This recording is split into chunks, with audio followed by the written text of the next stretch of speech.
एक प्रचलित कथा के अनुसार पुराने समय में एक किसान की फसल बार बार खराब हो रही थी। कभी तेज बारिश की वजह से, कभी तेज धूप की वजह से और कभी ठंड की वजह से उसकी फसल पनप नहीं पा रही थी। एक दिन इससे दुखी होकर किसान भगवान पर नाराज हो गया। वह भगवान को लगातार कोस रहा था। तभी वहां भगवान प्रकट हुए।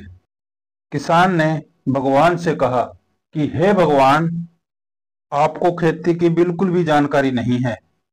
आप गलत समय पर बारिश कर देते हो, कभी धूप बढ़ा देते हो तो कभी ठंड बढ़ा देते हो। इससे हर बार मेरी फसल खराब हो जाती है। आप मेरी अगली फसल तक मेरे अनुसार मौसम कर दीजिए।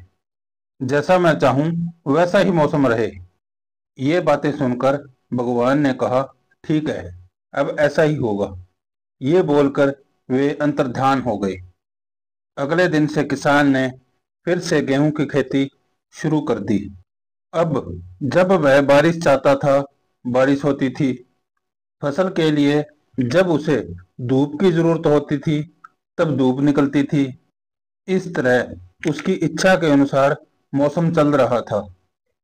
धीरे धीरे उसकी फसल तैयार हो गई।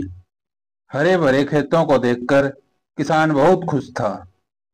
जब फसल कटाई का समय आया तो उसने देखा कि गेहूं की फसल की बालियों में गेहूं था ही नहीं। सब की सब खोखली बालियां थी। ये देखकर उसने फिर से भगवान को याद किया। भगवान प्रकट हुए तो इसकी वजह पूछी। भगवान ने कहा, तुम्हारी फसल ने बिल्कुल भी संघर्ष नहीं किया, इसी वजह से यह खोखली हो गई। जब फसलें तेज बारिश में, तेज हवा में खुद को बचाए रखने का संघर्ष करती हैं, तेज धूप से लड़ती हैं, तभी उनमें दाने बनने की प्रक्रिया शुरू होती है। जिस तरह सोने को चमकने के लिए आग में तपना पड़ता है, ठीक उसी तरह फसलों के लिए भी संघर्ष जरूरी होता है। ये बात किसान को समझ में आ गई और उसे अपनी भूल का एहसास हो गया।